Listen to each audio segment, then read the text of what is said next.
Slide. Okay. Hi, everybody. Welcome to Pediatric Grand Rounds. I want to start with our land acknowledgement. We would like to acknowledge the Ramaytu Shaloni people who are the traditional custodians of this land. We pay our respects to the Ramaytu Shaloni elders, past, present, and future, who call this place, the land that UCSF sits upon, their home. We're proud to continue their tradition of coming together and growing as a community. We thank the Ramaytu Shaloni community for their stewardship and support. And we look forward to strengthening our ties as we continue our relationship of mutual respect and understanding. And I'm going to invite our Vice Chair for Education, Dr. Sandrine Van Schaik, to introduce our speakers for today.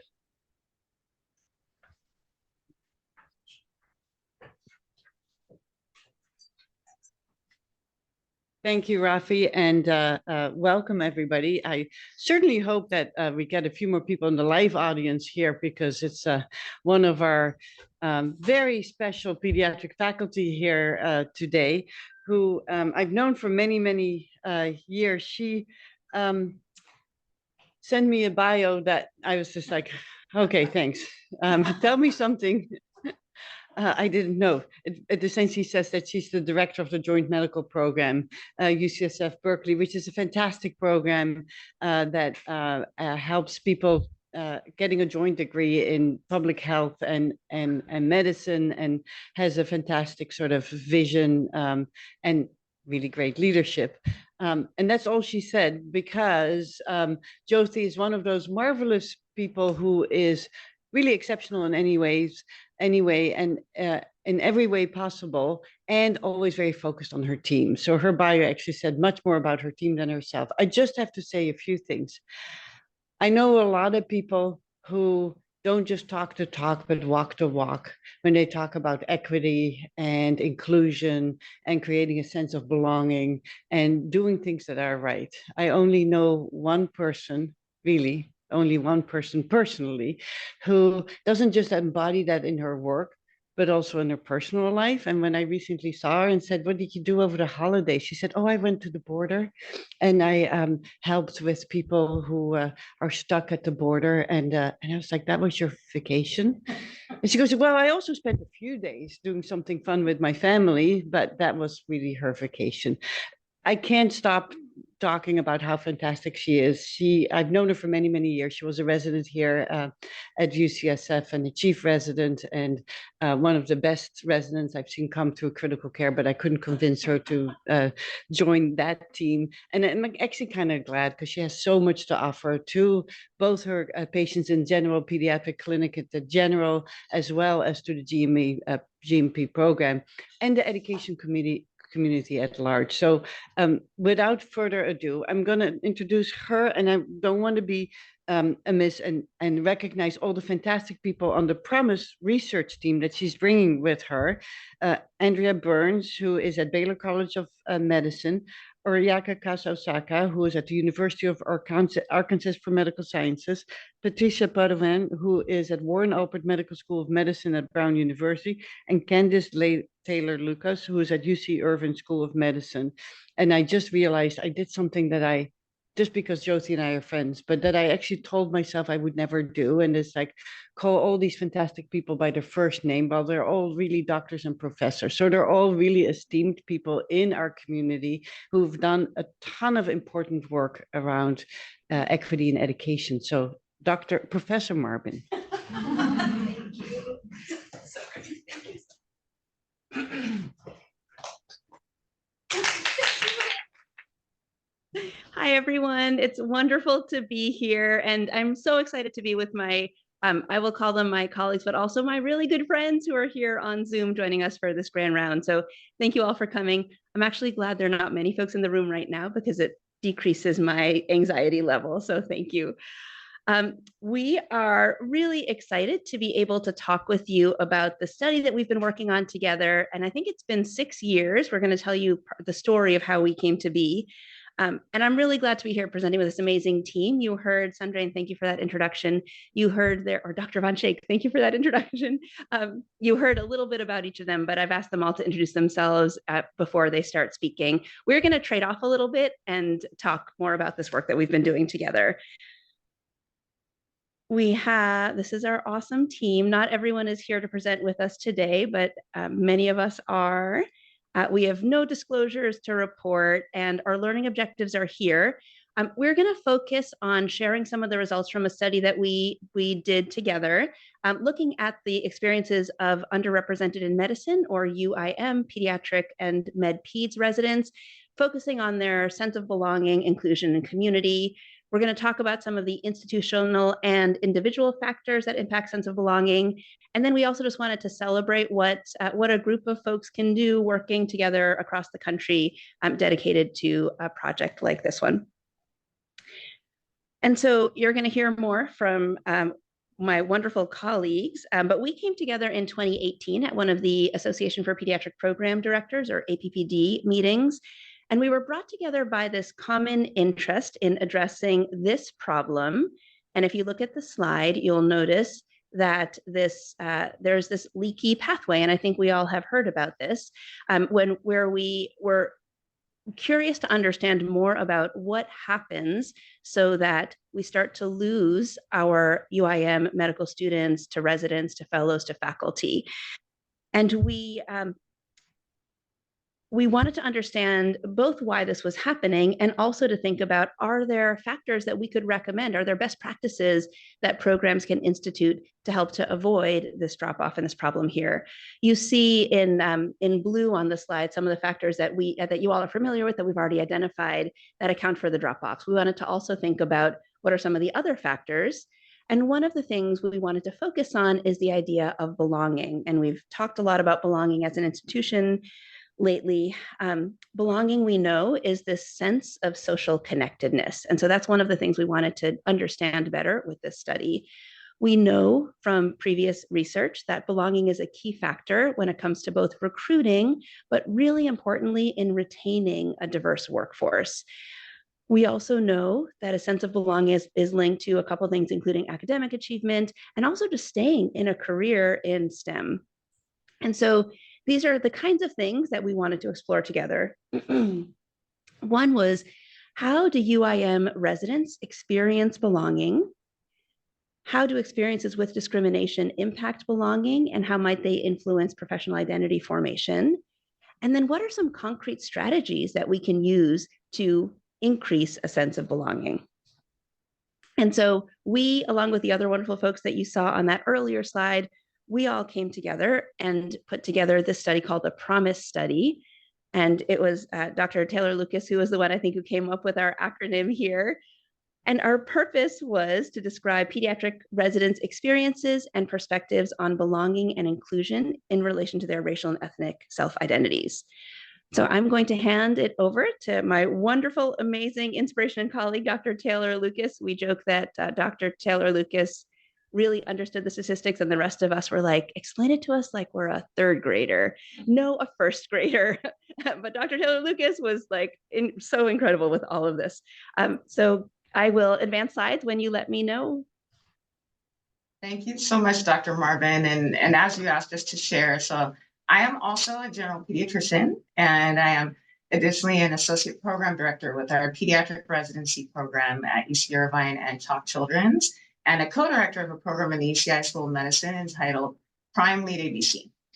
A long acronym, but it stands for Program in Medical Education, Leadership Education to Advance Diversity for African, Black, and Caribbean Communities. And it is such a pleasure to be able to pause and reflect on this slide. It truly does just highlight a brief timeline in a way for the foundation of our partnered work.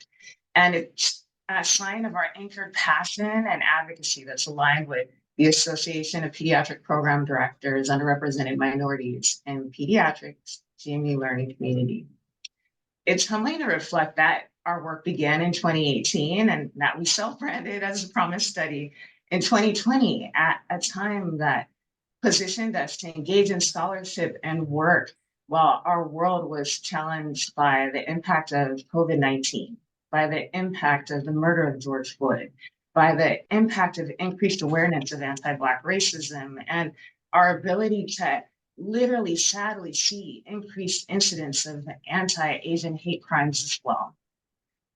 Our work took on full and new meaning.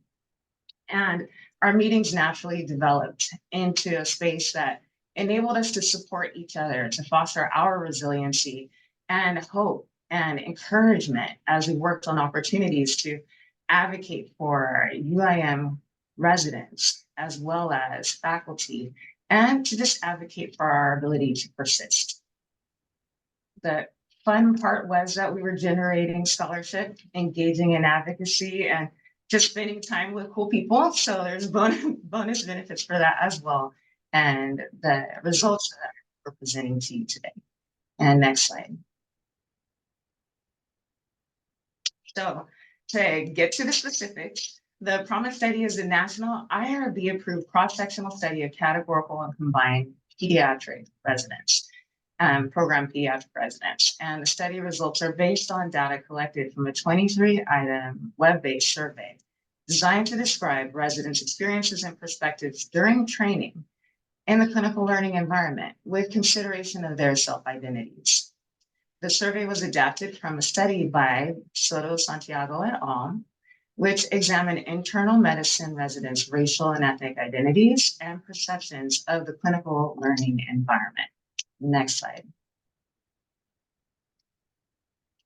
And our study prioritized the inclusion of US pediatric residents as study participants. And APPD Learn assisted with providing guidance for outreach, with recruitment, implementation, and data analysis for the project. And to support the recruitment of a diverse sample and reduce the risk of sampling bias, we utilized purposeful sampling. And this was done to ensure adequate representation of residency programs with consideration of low UIM and high UIM programs and small, medium, or large programs with cut points and ranges that were determined with consideration of national pediatric residency data trends from the Association of American Medical Colleges in 2019 to 2020. Next slide. Thank you. And excitedly, we received 931 survey responses that represented 29 residency programs across our nation. Most respondents were from university hospitals, and about 18% of respondents identified as being underrepresented in medicine. We noted a nice distribution among PGY level and observed that many respondents were from categorical pediatric residency programs, and the majority identified as being a female gender. Next slide. So in honor of the rich data provided by our study participants and by the support of diverse residency programs across our nation, we now will share focused discussions of our 3 scholarly products. And as we present this and share details, we'll also include additional information regarding methods for the methods used and analysis that was conducted as we share each discussion. And to begin, we'd love to introduce Dr. Patricia Potvian, and she will speak on our study entitled, "You Can't Recruit Your Way Out of Racism." Dr. Potvian. Thank you so much, Dr. Taylor Lucas. It's really a pleasure to be here with all of you. My name is Pat Potvian. My pronouns are she, her. An associate professor in pediatric hospitalist medicine at Had Children's Hospital and the senior associate dean for diversity, equity, and inclusion at the Warren Alpert Medical School of Brown University. Before I start talking about our study, I really want to say one more time, if it hasn't been expressed enough, what a pleasure it has been to work with the PROMISE team and with these incredible women who are certainly my colleagues and my friends, and how grateful I am that Dr. Marbin really helping us all together to do this work. So you all at UCSF, it sounds like you understand the gem that you have, but just in case, there's any doubt, we are all here as represented institutions across the nation to really reinforce that and to restate that. So just really a pleasure to be here with you all. So as Dr. Taylor Lucas mentioned, one of the scholarly projects that came out of the PROMISE study was a paper that I worked on with Dr. Casasoka and Dr. Blankenberg, along with the remainder of the PROMISE team, that we chose to entitle "You Can't Recruit Your Way Out of Racism." And our goal was really not to just find a cheeky title, but we really wanted to highlight some of the more surprising data that we had pulled from our study that helped us to better understand which experiences were influencing the decisions of underrepresented residents. And we were thinking really broadly about those decisions. We were trying to understand why underrepresented residents chose specific programs, what their experiences were, how they decided to whether they were going to remain in academic medicine, and how they may be deciding whether they should leave. And so as we created the survey and really thought through the questions, we all had our own presumptions going into the work, of course, because we each had our own personal experience of being underrepresented in a space. And I think many of us, when we looked at the data, I think a lot of the data actually reinforced some of the instincts that we had about individual residents' experiences, but then we were also surprised by some of that data as well. Next slide, please. So our objective, as I just shared, was really to describe the experiences of underrepresented pediatric and med-ped residents in regards specifically to their sense of belonging, their sense of inclusion and community, and to try and characterize individual and institutional factors actually impacted sense of belonging. Next slide. And so our methods were to look through the data, really use some descriptive statistics and linear mixed models, including a random program effect to adjust for clustering of residents in all of these different programs. Next slide. And so one of the first pieces of data that we pulled out, which really aligned with what we thought we would see, is when we looked at sense of belonging for residents who self-identified as either Black, Latinx, or white, we found that white residents on average had a higher sense of belonging. Latinx residents had the next higher sense of belonging, and that Black residents actually had the lowest sense of belonging when looking across different racial and ethnic groups when examining pediatric and the med-peds residents in our cohort. Next slide. One of the things that we were a little bit more surprised to find was when you look at each of the individual groups, Black, Latinx, and white, we wanted to try and get an understanding of whether that sense of belonging changed at all during their experience of being a resident. We imagined, especially if we consider framework of professional identity formation, that over time, residents, we would hope, would feel slightly more, or they would feel like they belong more over the course of the 3 years. What we actually found is that residents across all groups did feel like they had some sense of belonging when they began. That sense of belonging increased slightly during their second year, and then during their third year, there was some drop. And we kind of theorized that that might be because third-year residents are actually going on to move into a different aspect of their careers.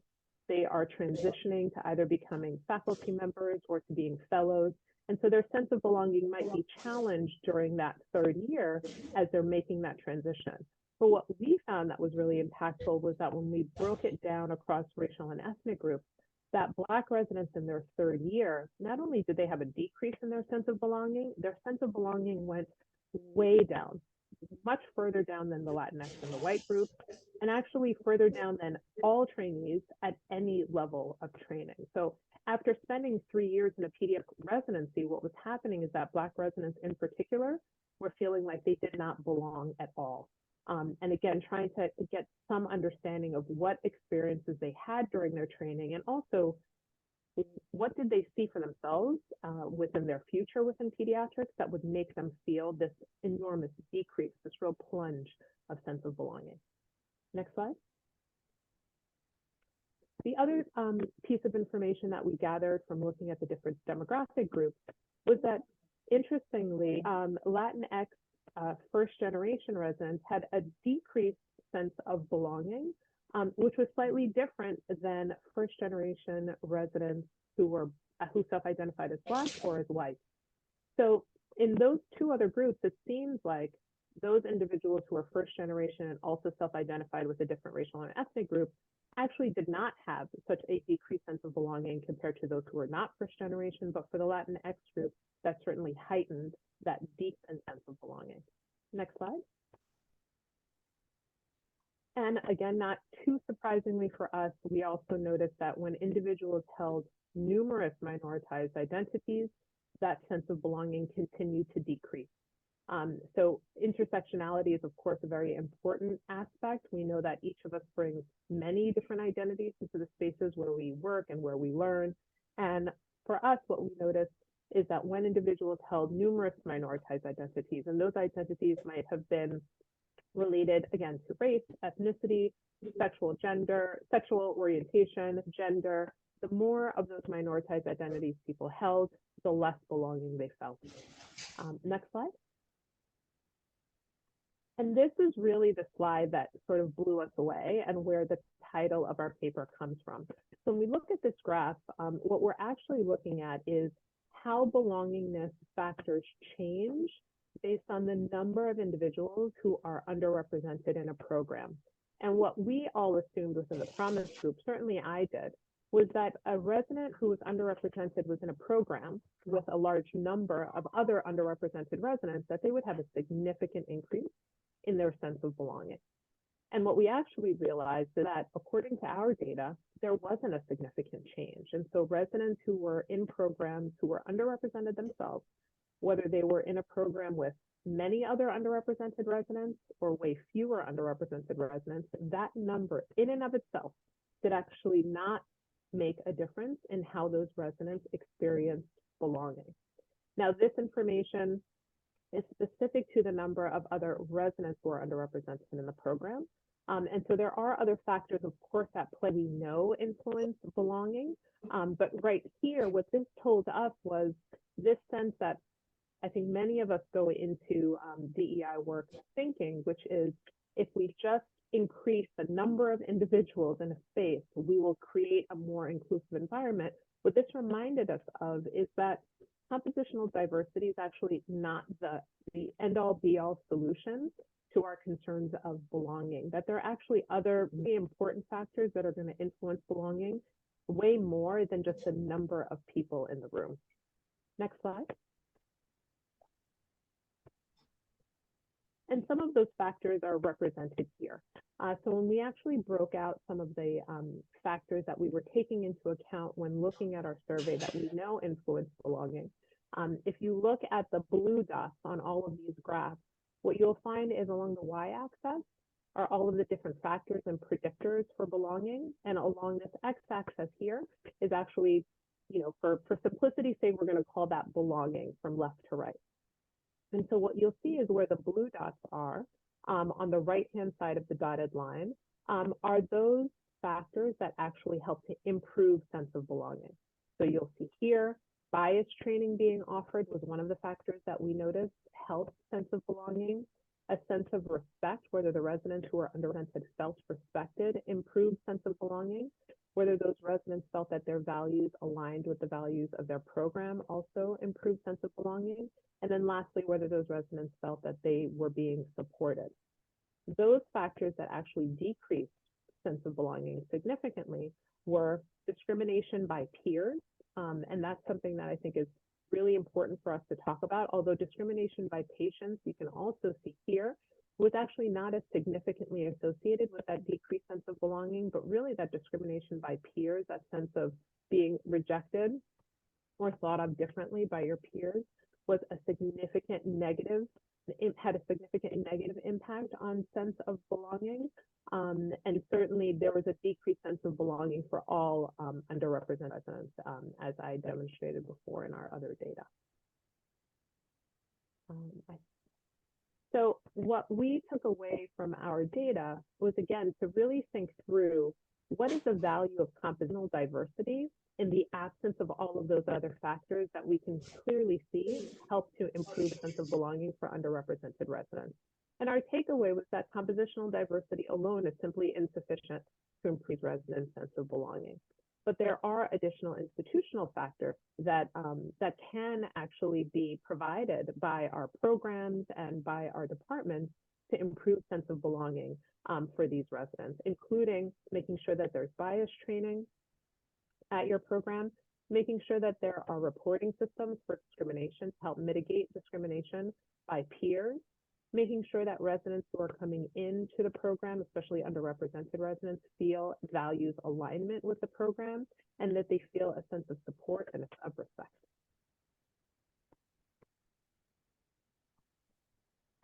And I think I am handing off to my esteemed colleague, Dr. Burns. Ooh, Dr. Burns, you are muted. Perfect. Thank you so much, Dr. Poitevin. And I am so grateful to join Dr. Marvin, who's been an amazing and incredible mentor for my career for many years, and also all of my colleagues across the country for the PROMISE study. I am just most grateful and appreciative to have worked on this arm with both Dr. Taylor Lucas and also Dr. Kester Prakash, who was unable to be here today, to really extend on the findings that Dr. Poitevin just shared around the profound impact of sense of belonging, and really elucidate the underlying reasons for a lower sense of belonging in underrepresented in medicine trainees. And our study really wanted to focus on exploring these intersections of belonging around mistreatment and highlighting many studies that have been done around mistreatment in physicians. We specifically wanted to focus on one aspect of that, which is discrimination. Next slide, please. Thank you. And so we use an established conceptual framework of professional identity formation. And our study aim was to explore associations between pediatric residents' experiences with discrimination and perceived burnout, professional fulfillment, belonging, and academic interests. Next slide, please. Thank you. So for our predictor variables, we explored nuanced racial and ethnic identity categories within both Asian and African American identities, appreciating the growing body of literature around differing experiences with Global South and Global North. And going forward, we will just refer to these collapsed categories of UIM as to include Alaska Native, Indigenous American, Black African American, Latinx, and Pacific Islander, and Asian to include Asian and Asian American.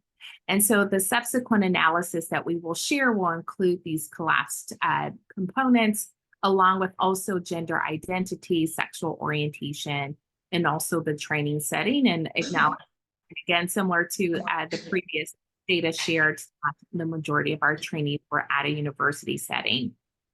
And for discrimination, we explore domains that impact residents' experience with discrimination within the learning environment, specifically against patients, patient family caregivers, faculty, peers, and staff. And if you could click for me, please. Thank you. Our outcome variables, in addition to a sense of belonging, we also explore the impact of discrimination on burnout using two validated measures from the published Maslow Burnout Inventory. And these two MBI items have each found to correlate highly with their respective full MBI emotional exhaustion and depersonalization subscales. And also, we use the previously published validated measurement for professional fulfillment to explore one's professional fulfillment at work. And for academic interests, we explore three particular domains, including career plans, a future career in academic medicine, and staying at home, staying at one's home institution. Next slide. For our descriptive analyses, we explored frequencies and means. And for our adjusted analyses, we adjusted for clustering of respondents in residency programs and explored associations using mixed effects regression models. Next slide. For this component of the study, we did exclude Med-Peds residents, and so we had a total sample size of 799 total residents, with 19% approximately being UIM and 21% Asian. Next slide. Our demographics look very similar to what was highlighted for Dr. Poitevin's part, with the majority of trainees being white, 58.1%, having a very nice distribution across PGY levels, with approximately 50% being PGY1. The majority of trainees similar in pediatrics to being female, and the majority of trainees identifying as heterosexual. Next slide. I will now pass this over to my colleague, Dr. Taylor Lucas. Thank you so much. And I noticed that there was a question in the chat, and before speaking, want to just acknowledge Dr. Burns too for just the thoughtful way she really continues to bring theory and skill and talent into the really tough analyses that we're conducting with this component of the study. And want to also speak to the value of identifying ourselves and our unique identities in diverse ways. And Dr. Potvian really beautifully spoke about the layers of intersectionality and how that is associated with belonging. And we do have the ability to dive into and really disaggregate data for the participants in our study. However, that does reduce the amount of individuals in any one cohort, and it is something that we'll have to look at in the future, and that we do encourage others to do as well. But one of the things that I think was really striking for us was the volume of experiences with discrimination. And so when we speak about experiences with discrimination, we are still speaking at this time with numbers and not exactly utilizing the terminology to speak about the experience itself. So we do admit that that is a limitation in the way that we're sharing this, as each person's experience is different. But broadly, whether from patients or faculty, UIM and Asian pediatric residents disproportionately experienced more discrimination. And you see that our odds ratios range here from 12.2 to even 54 for UIM versus white pediatric residents experiencing discrimination from faculty. And next slide, please. Thank you. And the statistics continue for peers and staff. Again, UIM and Asian pediatric residents are experiencing discrimination in ways that are really profound and that demand attention. And when thinking about this even further and thinking about the disproportionate prevalence of these experiences, and knowing that sadly, this is the reality that our trainees are facing on a regular basis, we wanted to dive into this a little bit more as well. And next slide, please. Thank you. And so with this slide, we hope to walk you through some details. And so please bear with me as I explain this a little bit more. So what you see in the image is you see the domains in Black of interpersonal disengagement or depersonalization, work exhaustion, belonging, and professional fulfillment. You also see below that current interest in staying at institution, and below that racial discrimination. And I focus on these in particular because these outline the primary outcomes that Dr. Burns spoke about that we were interested in.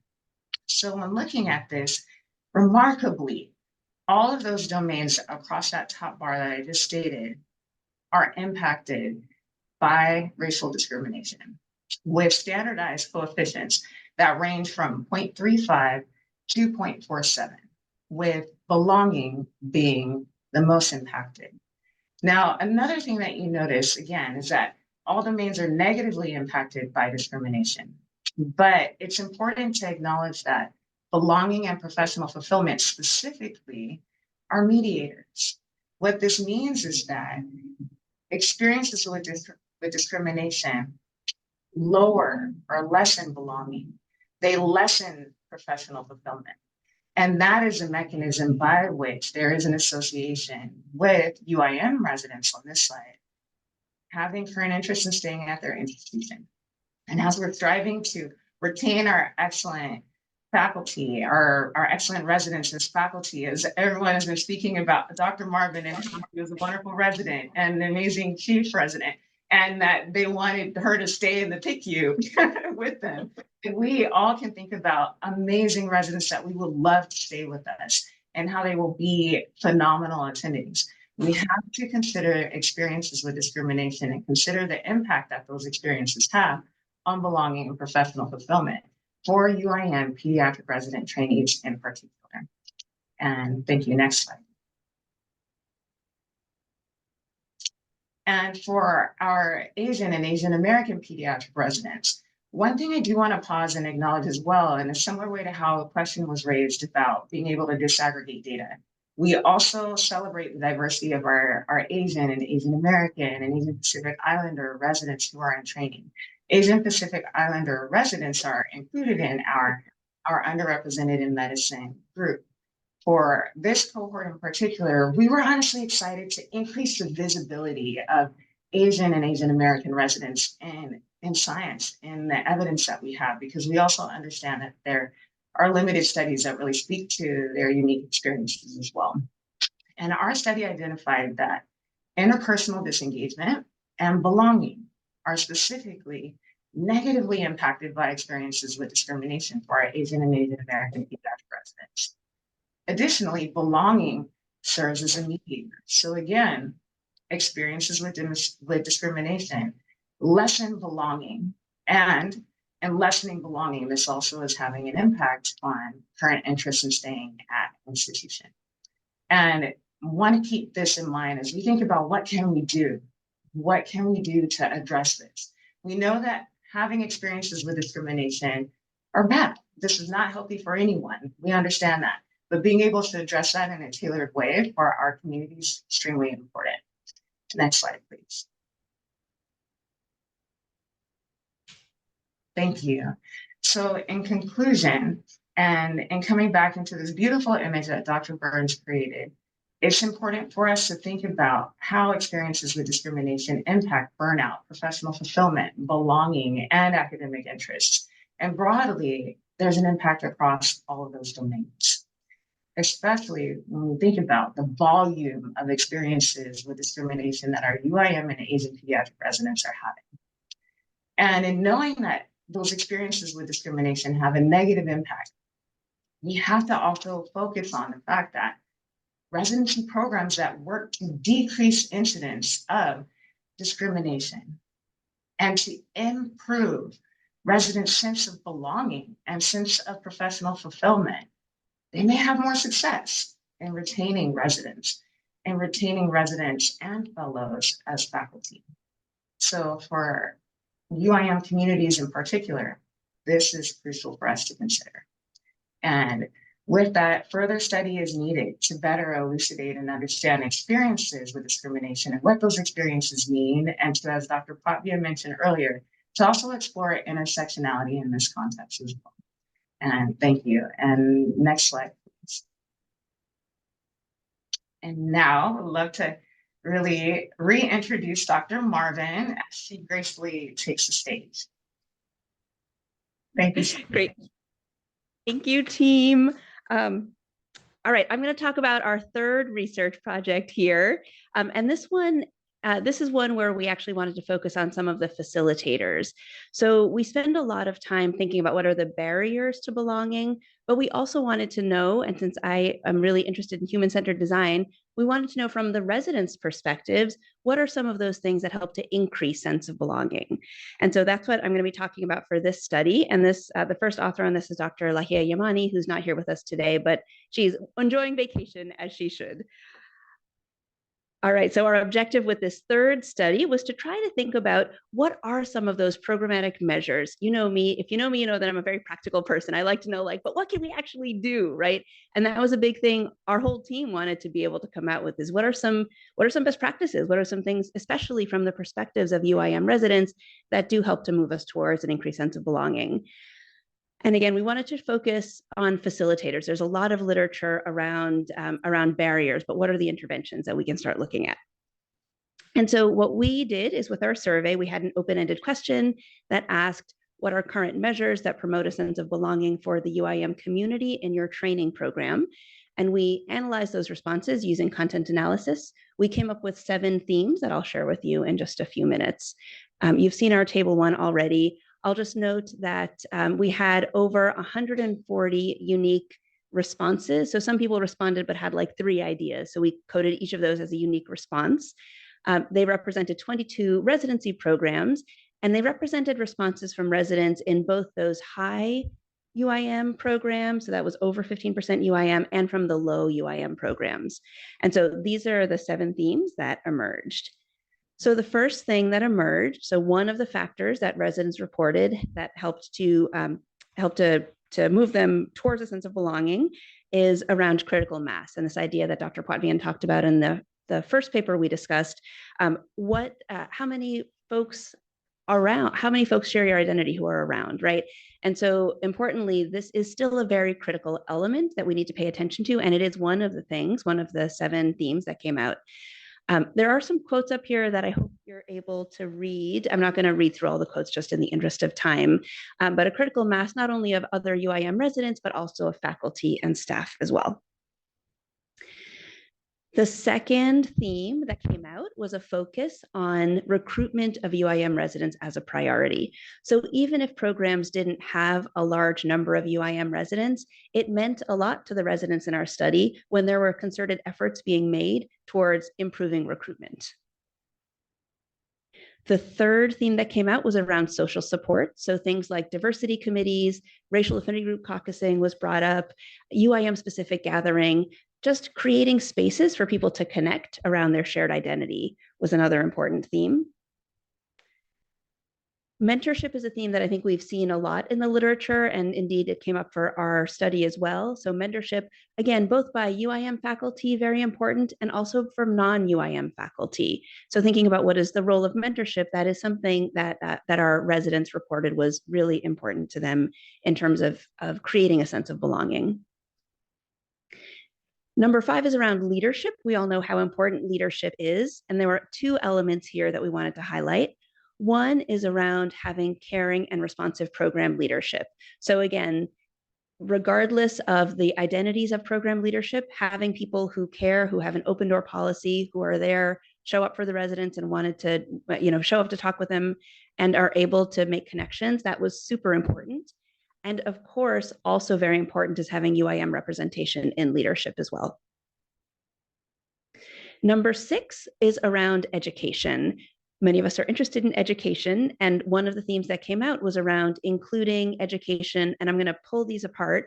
So certainly having education on health disparities and the disparate impact on marginalized populations, that's very important. The second piece, though, is having what I would refer to more as an anti-racism curriculum. So how do we respond to microaggressions? How do we think about structural racism? How is the program addressing not only including health disparities in the curriculum, but also how are we thinking about how do we as an institution do better? And then the 7th theme that emerged for our residents that increases sense of belonging were opportunities to serve. So for some folks, they described having a near peer mentorship relationship. For some folks, it was service to their local community. But this was another thing that came up again and again as a theme that residents reported helped to increase their sense of belonging. These are all consistent with some of the work that's been done around professional identity formation and particularly Dr. Wyatt's work around identity formation in minoritized physicians as well. And so the couple of points we want you to walk away from with today, one is that, as Dr. Potvin already told us, recruitment and critical mass are really important, but they are not the only important things as we're thinking about creating a sense of belonging. And there are strategies that programs can look at implementing to address these thematic areas, regardless of the number of UIM residents in that program. The QR code links to the paper that we had just published last year in Academic Medicine with all of this data and some suggestions. And I'll just briefly note that in the paper, we do have a table that breaks down some of the strategies. And we look at it both from an interpersonal perspective, but also from a structural perspective, right? So what can we do at a more institutional or structural level to help move towards a higher sense of belonging? So I am thrilled to hand this back over to Dr. Burns to talk more about professional identity formation. Wonderful. And thank you again, Dr. Marvin. So in reflecting back on the use of professional identity formation for our conceptual framework that was developed by Richard and Sylvia Curres at McGill University back in 2015, this really helps to really think about how one develops the integration of their personal and professional identities, and has really served as a standard, as many of you guys can appreciate, for your wonderful work there at ECSF both in the UME and also the GME space. And our study supports a growing body of work that sheds light on the historically underappreciated importance of significantly differing experiences on the impact of your existing personal identity. So that box there on the left, or the quote unquote who you are, on this process of socialization. So that middle gray box, and ultimately joining the community of practice of medicine to experience full participation is highlighted below. Next slide.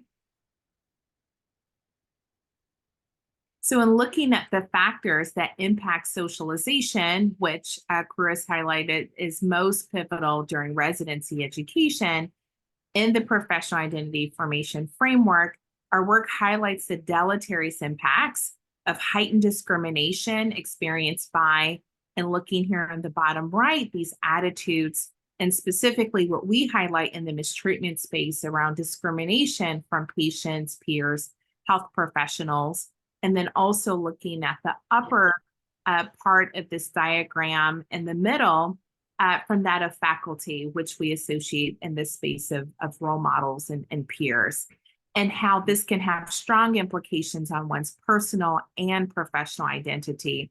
And this really lends itself to a deeper exploration into alternative frameworks and builds upon those that have already been starting to be explored by again, work from Tasha Wyatt, even Dr. Perez is through kind of personal dialogue with him at the International Conference on Residency Education back in 2022, and work from Doreen Balmer and others to really think about these different experiences and this heightened sense of isolation, not only from peers as highlighted in the bottom left, but from a broader sense of feeling as though one fully participates within the community of medicine, and how this this isolation is really exacerbated by a lower sense of belonging in developing one's PIF.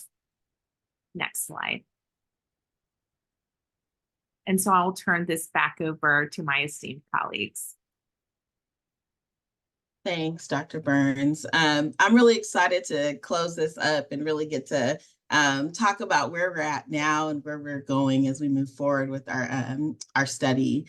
As mentioned by Dr. Marvin, we already have published one paper in Academic Medicine in December of 2023, and we've got 2 on the rise, one currently in review and another being submitted shortly. So you should look out for all of these coming up, because they're going to give you, as we mentioned, many insights into what we can do, what action we can take, how do we move forward, how do we really make an impact in our UIM residents and get them to stay at our institution moving forward. And then we wanted to take this a step further. We really wanted to dive into speaking with our UIM residents, figuring out what is it we really can do, and look at how is it really impacting us from a qualitative standpoint in the sense of our belonging, our wellness, the burnout, and our professional identity. So we moved forward with some of the, after collecting some of our quantitative data, and really started to look at who do we need to be speaking to, how can we recruit, get out there, and really start talking to our UIM residents. And so we've luckily done this. We've gotten through these stages, and we've really collected some good data, and we're now currently working on the analysis for our qualitative study. And we expect, hopefully, in the next coming months to also get that done and submitted as the summer comes along. So look out for all of those upcoming. Next slide. So lessons learned. We can't, tell you enough about APPD Learn. The infrastructure that's been created to allow us to have a multi-centered and really collaborative workspace to really disseminate our surveys, but also have the ability to achieve good statistical analysis and work within our group. It really set up an awesome framework for how we got to collaborate with one another, but also be able to include all of these amazing residency programs and residents who really provided us a lot of excellent data. I think, I personally can say this group truly saved me. It kept me in academic medicine. It helped me really find my value myself. And so I am so blessed to have been part of this group. It wasn't always easy for us to get together because, as you can see, we are all amazing individuals and we are busy. So I could definitely say finding a regular meeting time wasn't always easy, but we made it happen and we touched base and we connected in order to produce this great work. And I think we made a plan to always connect in person if we could, whether it was at APBD, AAMC, ACGME, whatever it was, we found a way to connect with one another so that it wasn't just about our Zoom meetings. It wasn't just about trying to figure out how we can get our data out there, but really establishing strong connections with one another. And if you learn nothing else when you're doing this large data collections and research work, it's really putting the people first. And we did that not only in our studies, but with the work we did with each other. And I think I think each of us would say this was more than the work we produced. This was the friendships, the collaboration, just the excellence that truly came out of this group. And so I'm really excited to where we go next and how we move forward and looking at where this is going to take all of us as we continue on. Next slide.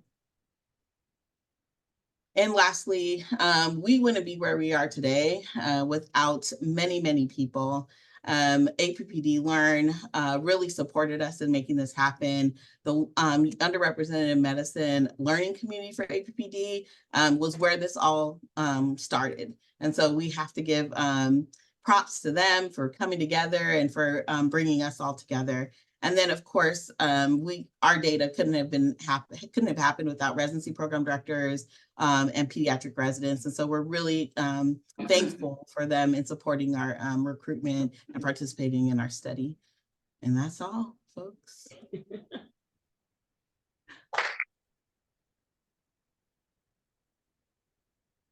We're happy to take questions if we have time. I'm going to moderate, and I can't see the chat, so I really appreciate my amazing colleagues for monitoring that. Oh, you can? Yeah. Great. And so I'm going to start with two questions, of which I took the liberty to type in an answer, but then the follow-up question is there. So Elizabeth Rogers, Dr. Elizabeth Rogers, also known for Liz Rogers, she says, thanks so much all, what an amazing body of work, and so great to meet everyone. For those who I don't know, I work in faculty experience and well-being, and therefore acknowledge my bias and offer a potentially controversial product question. The thought is, unless we wait for full generational turnover, we won't make real progress until we focus on why our current faculty workforce doesn't cost us a lot. As you know, recruitment is one thing and retention throughout the professional life course totally different.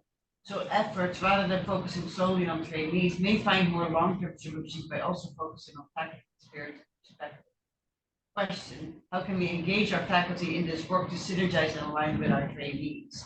Now, I know that the speakers are from all over the country, so I wanted to give an opportunity to answer, but I took the liberty to put in there that actually Josie and Liz and a number of other faculty are actually part of today's Faculty Development Day here at UCSF, where we integrate anti-racist and anti-oppressive education practices throughout the day. And April then, of course, followed up and said, yeah, but who is teaching that? April, yes, you can come and teach. And we will talk a little bit on how that works, becoming a faculty developer. But you should know, and I probably should have asked for permission, but it's in the public domain, that your paper, Dear Black Folks in Pediatrics, is actually a key feature in our session on identity formation and belonging as part of it. So with that, I would love to hear other responses to this question about focusing on faculty. Team, did you hear that question? Were you able to hear? It's the question on focusing on faculty. And I might, Dr. Kasasaka, did you want to, you were unmuted. Do you want to respond to that? No. Dr. Taylor Lucas, I thought you might have some thoughts given your experience with wellness. Thank you for the opportunity to even reflect on that question. Honestly, and stepping back and thinking about the work that we all have been engaged in, it's been crucial for us to even be able to foster spaces that are safe spaces, that are spaces that support growth and the desire to be in academic medicine. We are not able to do that without being seen and being heard and feeling like we belong as faculty. So I'm thankful for that question. I think some of what we're talking about and some of what we're suggesting is really, it's a part of a spectrum. And at times we often create divides where we think about, oh, you're a resident, oh, you're a faculty member, or, oh, you're the dean of the School of Medicine. We all need to have these feelings of, and to have the ability to belong, to have our work valued, not only in word, but financially with protected time and salaries that reflect value for the work that is being done, and that respect us as individuals with our diverse identities. And I think that that is something that is definitely worth time for us to all collaborate and really think about in detail. But it's important for us to lean on some of the suggestions too that are mentioned for residents. As we're creating and fostering spaces for residents, we have to be intentional in a similar way in creating and fostering spaces for our faculty, and also acknowledging the differential burden that is carried by minority tax among faculty members, and to identify that and value that in real ways. I think that a major component is that we have talented faculty that are not valued. And we have to make sure that we're valuing faculty in the way that they deserve and should be valued. And that, I think, is also at a level of importance. And I apologize for the siren in the background, but perhaps it's a sign that addressing that is an emergency as well. That's exactly how I heard the siren, Dr. Taylor Lucas. I thought you had actually scheduled it that way. It was perfect. I think, I think I would also just add two other elements, if I'm understanding the question correctly. I think there's a concern that faculty themselves are not helping to foster belonging or creating an environment that helps to support the belonging of trainees. And what I think is really important for us to focus on is to focus less on individual biases and actions and more on systemic changes. Many of the changes and factors actually that we highlight are changes that we can make with our system, systems to report discrimination, better alignment of our values with the values that we state oftentimes in our mission statements, either our programs or our institutions, really evaluating how we demonstrate respect. When I say we, I mean institutions, for the individuals who are working within our infrastructure. And although the study is focused on the resident experience, I would, venture to guess that if we were creating systems where there was real accountability for discrimination against anyone in our learning environment, whether it be students, residents, or faculty members, if we were really creating systems that made sure that we were aligning what we do with the values that we purport to have, that we would create environments of belonging for everyone, including faculty, learners, and patients. So although our paper really focuses on the experience of residents, my takeaway, and I think the takeaway of everyone's promise team, is that there's real structural changes that need to happen. And if we can facilitate those structural changes, we will improve belonging for all, including faculty members. Now, there's a question that faculty also need to have some faculty development in order to help them support those systemic changes. But in reality, my sense is that faculty are very motivated, but we have systems that help to facilitate them to do the best work they know to do. The problem is that our current systems don't encourage that, don't acknowledge faculty members for creating system belonging, for making their patients feel like they're included in the clinical environment, for mentoring individuals who are underrepresented and helping to impact their sense of belonging in their professional identity formation. So if we don't have a system that highlights and acknowledges that work of faculty members, then how can we say that that's a priority for us? It's really the system that needs to change so that we can highlight and continue to encourage what I believe is well-intentioned, well-meaning, and oftentimes well-informed decisions that faculty members would make if they functioned within a system that actually acknowledged that work positively. Thank you. I also would like to just extend the dialogue that first started with Dr. Marvin's, highlighting of from the trainees themselves. And if you think about the trainees and suggestions that they make for faculty, and also reflections from Dr. Taylor Lucas as kind of our local community of practice, and then extending from a more programmatic and institutional level as a broader network of practice that Dr. Poitevin just highlighted. I think there's also opportunities in the broader landscape of practice. So kind of linking back to our broader community of practice framework for professional identity formation. And so, one thing that that really was very transformational for me over the journey of the PROMISE study was that in this broader landscape of practice, oftentimes, and also kind of acknowledging the reflexive statement that we're all from very well-resourced institutions represented in this study, but in connecting back to the broader community, we have the majority of our faculty, many of our underrepresented in medicine faculty, many faculty who are experiencing discrimination. I know when I was just sharing this work, I had an Asian colleague within our group who just had so much trauma. It was very traumatizing, just reliving experiences of discrimination in the clinical learning environment as faculty. We find that being able to link back to our national organizations as places that advocate for best practices like the AAMC, like the AAP, like the AMA, who have formalized statements to support this growing body of work and to support faculty who may not have opportunities, whether it's from a resource or a mentorship standpoint or a structural standpoint at their institutions, to be able to lean in to form these grassroots initiatives such as PROMISE to really continue to publish this work in a scholarly and rigorous way, and that this growing body then leads to really wonderful products that faculty could stand on, such as the AAMC Ideas Framework that lend it from working groups from years from those who use very similar frameworks and works of many others, such as critical consciousness,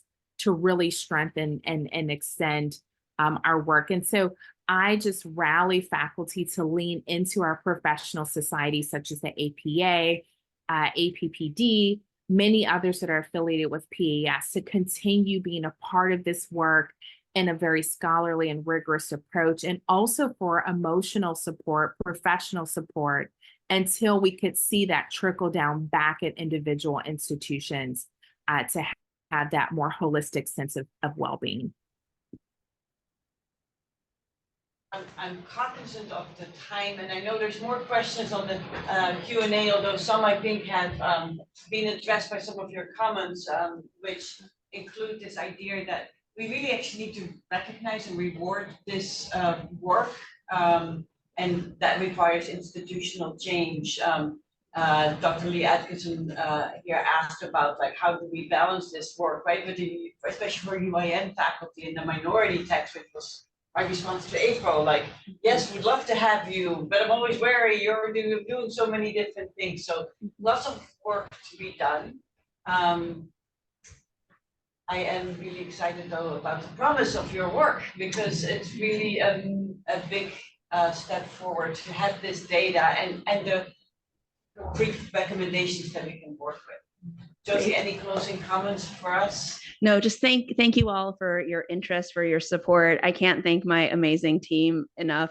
It's just been such a joy to work on this, and more to come. Thank you.